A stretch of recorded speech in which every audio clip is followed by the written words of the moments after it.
vamos a mirar un pasaje que es conocido para nosotros. Vamos a ir al libro de Romanos, capítulo 12, el versículo 2. Hoy vamos a estar hablando acerca de la importancia, acerca de la necesidad de transformar, de renovar mi mente para poder transformar mi manera de vivir. A que nos atrevamos a renovar esa mente para poder tener una vida en Cristo verdaderamente transformada a la luz de lo que Dios quiere. Tenemos Romanos capítulo 12, versículo 2. Amén. Vamos a leerlo juntos. Dice, no os conforméis a este siglo, sino transformaos por medio de la renovación de vuestro entendimiento, para que comprobéis cuál sea agradable y perfecta. Muy bien, aquí como dice el título de este capítulo, está hablando acerca de deberes cristianos. O sea que Pablo no está hablando a personas no creyentes o a personas incrédulas, sino que está hablando a personas que han conocido a Cristo, que han aceptado la obra de Cristo en la cruz y que lo reciben como su Salvador. Pero que son personas que en su propio vivir, en su caminar diario, no muestran como cambios, no muestran como un antes de Cristo y un después de Cristo. O tienen una vida cristiana como aburrida, como rutinaria, o que han caído en la monotonía o en la religiosidad. De ahí que hace este llamado a que no se conformen, a que no se conformen a lo que el mundo le ofrece, o que no se conformen con el tipo de cristianismo que están viviendo, sino que vayan más allá. Ahora, nosotros muchas veces oramos buscando la voluntad de Dios en algo, que alguna decisión que tengo que tomar, o con quién me voy a casar, con quién voy a hacer el negocio, si compro la casa, si no la compro, etcétera. Y eso está muy bien. Uno tiene que buscar la guía de Dios y la dirección en las decisiones que va a tomar, especialmente si tú eres creyente. Pero la invitación que hace el pasaje aquí es ir a mucho más allá que solo eso. Es mucho más allá que buscar la dirección de Dios en algo, sino que es vivir en la buena voluntad de Dios, que para ti va a ser agradable y ¿cómo más? Y perfecta. Y de pronto usted me diga, ¿cómo así? Y es que la salvación no es suficiente. O sea, si yo ya recibí a Cristo, si fui bautizado con el Espíritu Santo, eso no es suficiente, de eso no se encarga Dios mismo. Y la respuesta es sí y no. Sí, en el sentido de que el Espíritu Santo, Dios Padre y Dios Hijo quiere ser coequipero contigo en ese proceso. Y no porque nosotros tenemos que participar, es una decisión que nosotros tomamos. No es algo que sucede de forma pasiva, sino que nosotros también tenemos que tomar la decisión de no conformarnos.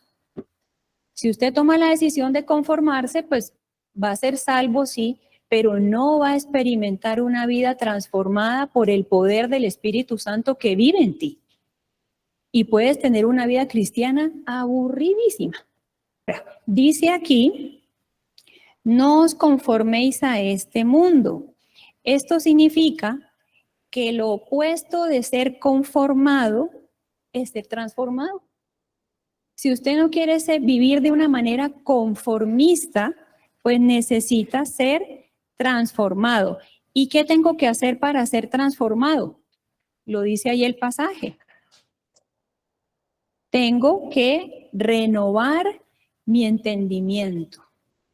Por alguna razón, Dios nos dio a nosotros la capacidad de razonar, de pensar.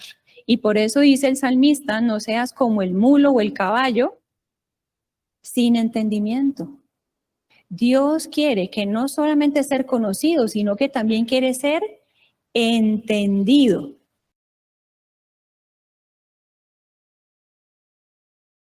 Lo malo es que muchos de nosotros hoy basamos nuestra vida no tanto en la razón, basamos nuestra vida más en lo que sentimos o solamente en acciones rápidas. ¿Cómo sería una vida basada en sentimientos?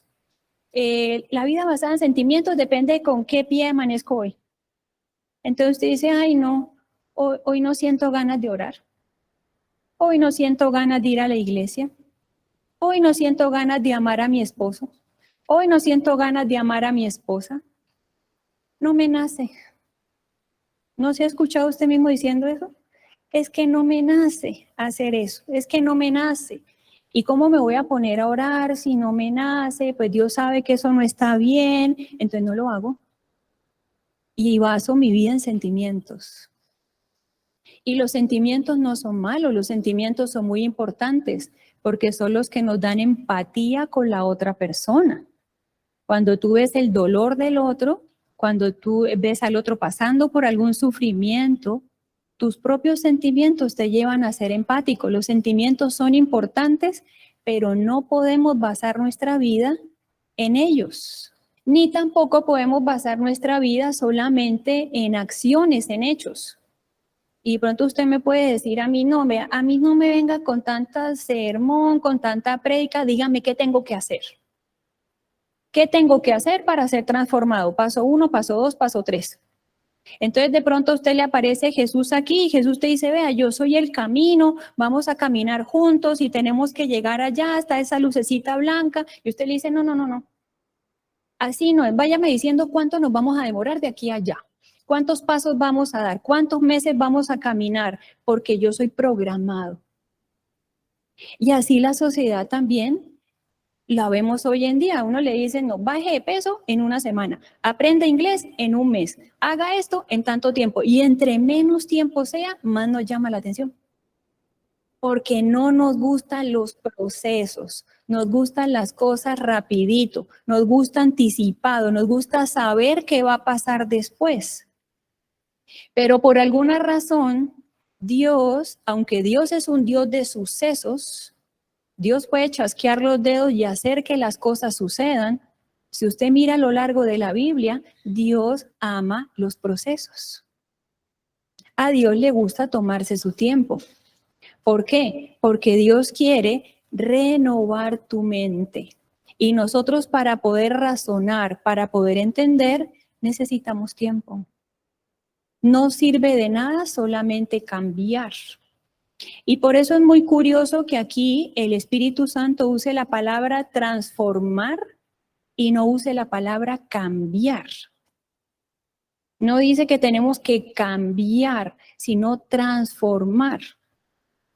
Por ejemplo, yo puedo estar muy delgadita, delgada, ojerosa, de pronto desnutrida, con poquito pelo, y usted me diga, vea, usted debería hacer algo por su vida, debería transformar su vida, debería cambiarla. Entonces yo tengo dos opciones, la puedo cambiar solo externamente, entonces me pongo ropa más holgadita, me pongo mucho maquillaje, de pronto una peluquita y ya quedé cambiada. Pero en mi mente, por dentro, no hice nada. Y por la noche cuando yo llegue a mi casa y me ponga otra vez en pijama, me quite el maquillaje, me quite la peluca, otra vez voy a estar flaquita, desnutrida, ojerosa. No es lo mismo si yo entiendo con mi razón que necesito cambiar mis hábitos alimenticios, que necesito cambiar hábitos en mi vida, de pronto ir a una nutricionista, ir a un médico, ir a un gimnasio. Cuando yo lo entiendo, entonces esa transformación viene de adentro hacia afuera. Y a esa transformación es que nos llama el Espíritu Santo, a que seamos transformados desde adentro hacia afuera para que los cambios que se hagan en nuestra vida sean sostenidos en el tiempo. No sean cambios temporales que duran un par de días y no, ya me cansé de hacer esto. Es que hoy no siento ganas, es que ya me cansé, es que yo llevo un mes en el gimnasio y nada que estoy musculosa. Porque todo lo queremos ya. Y no entendemos que esto es un proceso y que cuando tú lo entiendes, independiente de los resultados que vas viendo, pues tú persistes, tú sigues, porque sabes que las cosas toman tiempo y que es necesario en ese caminar con Dios.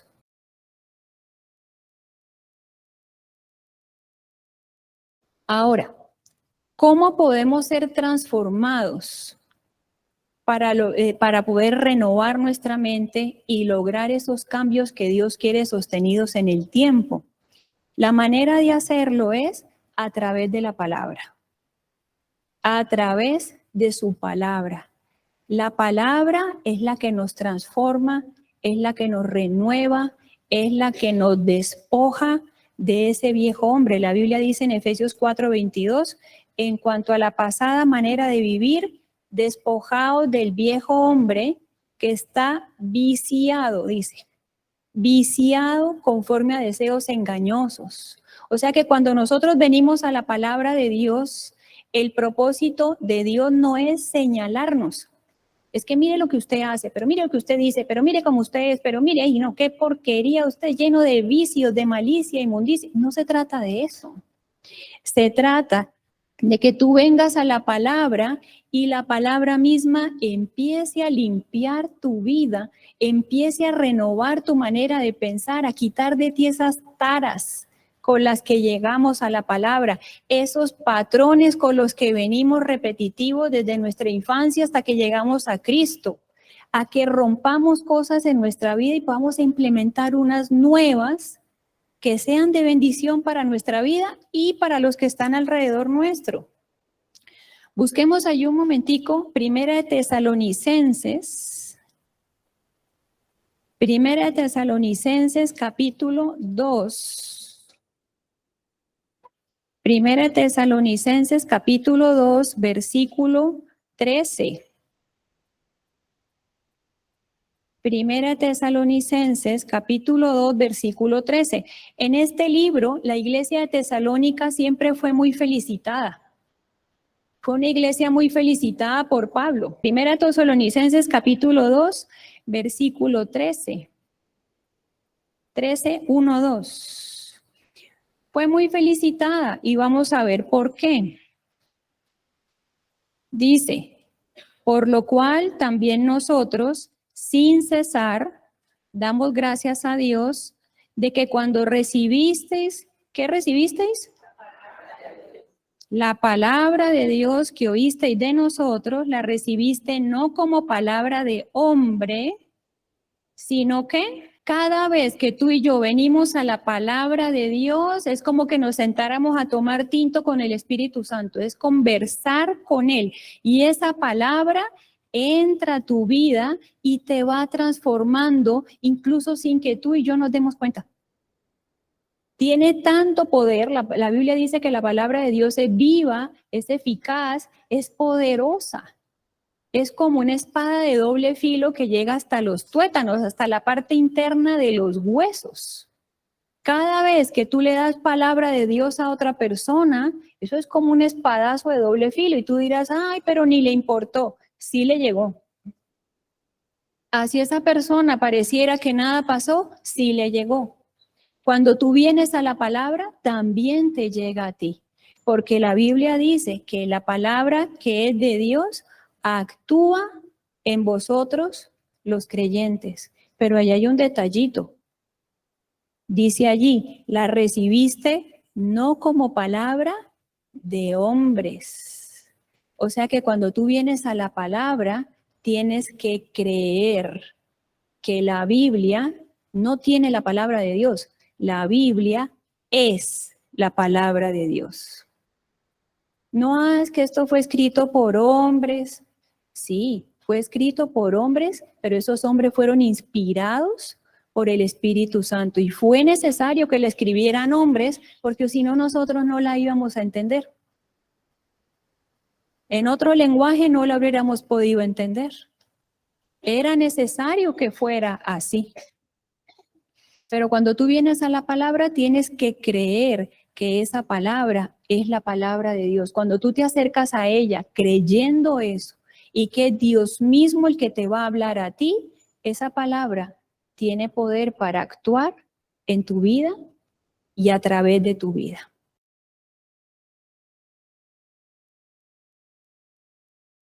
A través de la palabra, entonces, Dios se revela a nosotros. Dios se revela a nosotros. ¿Y qué quiere revelarnos? Vamos a ir a Jeremías, capítulo 9, versículo 23 y 24. Dice entonces, versículo 24, mas alabes en esto el que se hubiere de alabar. Mire que Dios no está en contra de que nos alabemos. Para Dios el reconocimiento es importante. El reconocimiento nos estimula, ¿cierto? Cuando alguien nos dice, bien hecho, hablaste muy bien, lo hiciste muy bien, tu participación, te ganaste este premio, jugaste muy bien. El reconocimiento es importante. Y para Dios también, pero dice que si alguno se quiere alabar en algo, ¿en qué se tiene que alabar? En entenderme y conocerme. Y en ese orden. Mire que no dicen conocerme y después y entenderme después. Dice en entenderme primero. Y a medida que tú entiendes a Dios, lo conoces. No al revés. Para poder conocer a Dios, hay que entenderlo primero.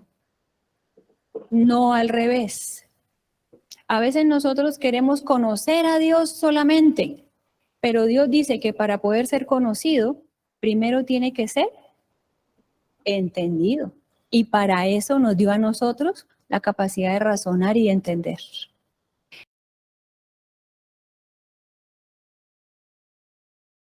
¿En qué quiere ser entendido y conocido?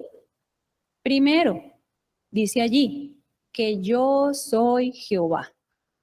Lo primero es, yo soy soberano. Dios es soberano. Siempre decimos Dios es poderoso, Dios es santo, Dios es bueno, pero este atributo es muy importante en Dios. Él es soberano, es decir, que todo lo que pasa en tu vida, incluso las malas decisiones que tú tomas, están bajo el control absoluto de Dios. A Dios no se le escapa nada. Y si tú eres hijo de Dios, con mayor razón. Tiene los ojos puestos sobre ti. Todo lo que sucede en este mundo, todo lo que sucede en tu vida está bajo el control absoluto de la soberanía de Dios. Y esto tiene que ser para nosotros un alivio. Porque cuando tú sabes que tu Dios, que tu Padre es soberano, puedes tener la confianza absoluta que Él sabe lo que hay que hacer. Y que todo depende de Él más que de nosotros mismos. ¿En qué más quiere ser entendido y conocido? Dice, que hago misericordia. Dios tiene un pacto de misericordia contigo y conmigo a través de Jesucristo. Él tiene un pacto de misericordia y Él es fiel a su pacto. Y aunque tú y yo somos infieles, porque nosotros hay días que vamos chévere con Dios, otros días no, otros días nos olvidamos, otro día volvemos, otro día me acuesto sin orar, otro día vuelvo y me acuerdo. Nosotros somos infieles, pero Dios permanece fiel. Dios siempre permanece fiel. ¿En qué más quiere ser entendido y conocido? Dice que hago juicio. ¿Esto qué significa? Que Dios es el que dice lo que es bueno y lo que es malo. Y en los años que yo llevo de vida cristiana, he aprendido que Dios y yo tenemos un concepto muy diferente de lo que es bueno. Para mí, lo bueno es tener salud, es que mis hijos estén bien, es tener trabajo, es que nada me falte, es como que todo vaya rodando casi que solo. Eso para mí es bueno. Pero he aprendido con los años que para Dios bueno es otra cosa. Para Dios a veces bueno es que tú te enfermes, es quitarte cosas, es darte otras, es permitir problemas en tu matrimonio, en tu vida. Y eso a veces para Dios es bueno. Porque Dios quiere ser conocido, porque Dios quiere ser entendido, porque Dios quiere revelarse a ti. No es que digamos, ay, pongámosla que aguante ahí hasta que se ponga azul. No.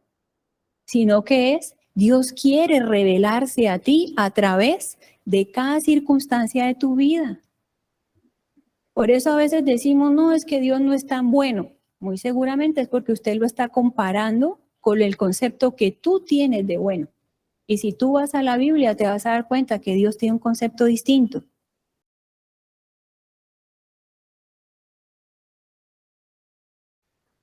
Dios es el que hace justicia.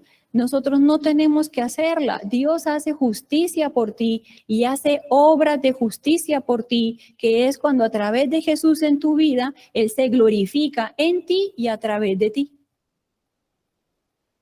En esos aspectos es que Dios quiere ser entendido y conocido. Por lo tanto, el llamado que hace Pablo es un llamado muy profundo, porque cuando tú conoces y entiendes a Dios de esta manera, eso produce una verdadera transformación en ti y afecta toda tu vida.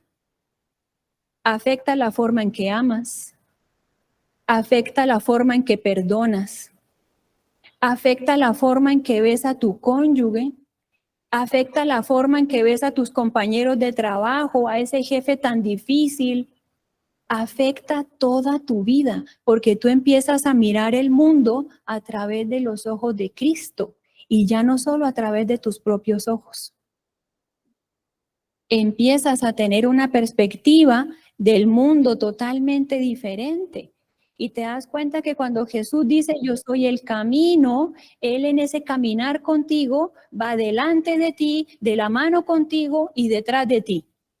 Él no te manda a caminar solo y dice, nos vemos allá. Él camina contigo todo el tiempo, porque Él es el verbo, Él es la palabra, y en ese caminar contigo te va transformando para que cuando tú llegues al destino que Dios ha propuesto para ti, no vas a ser la misma persona como empezaste en el caminar. No vas a ser la misma persona, pero Dios nunca te dejará y nunca te desamparará, porque esto es un proceso en el que Dios quiere revelarse a ti, en el que Él quiere ser conocido por ti. No solo quiere ser tu salvador, sino que dice que ahora tú que eres mi hijo y eres mi siervo, yo quiero que tú conozcas este reino, quiero que conozcas el reino de los cielos, quiero que conozcas al rey que gobierna aquí, quiero que veas lo que el rey hace por ti, quiero que veas la capacidad que tiene todo mi ejército, quiero que veas cómo yo te cuido, cómo yo te amo, cómo yo te prospero, lo que yo puedo llegar a hacer por ti, morir la cruz por ti, lo doy todo. Todo, absolutamente todo lo doy por ti. Nadie más lo va a hacer nunca. Y en esa es la seguridad que nosotros tenemos como creyentes. No tenemos que ser perfectos. Si usted mira a la luz de la Biblia, los personajes que hay, todos fueron obedientes, pero tenían una obediencia imperfecta. Pero así todo eran aceptados por Dios, amados por Dios, corregidos por Dios. Y nosotros somos llamados a lo mismo. Somos llamados a lo mismo.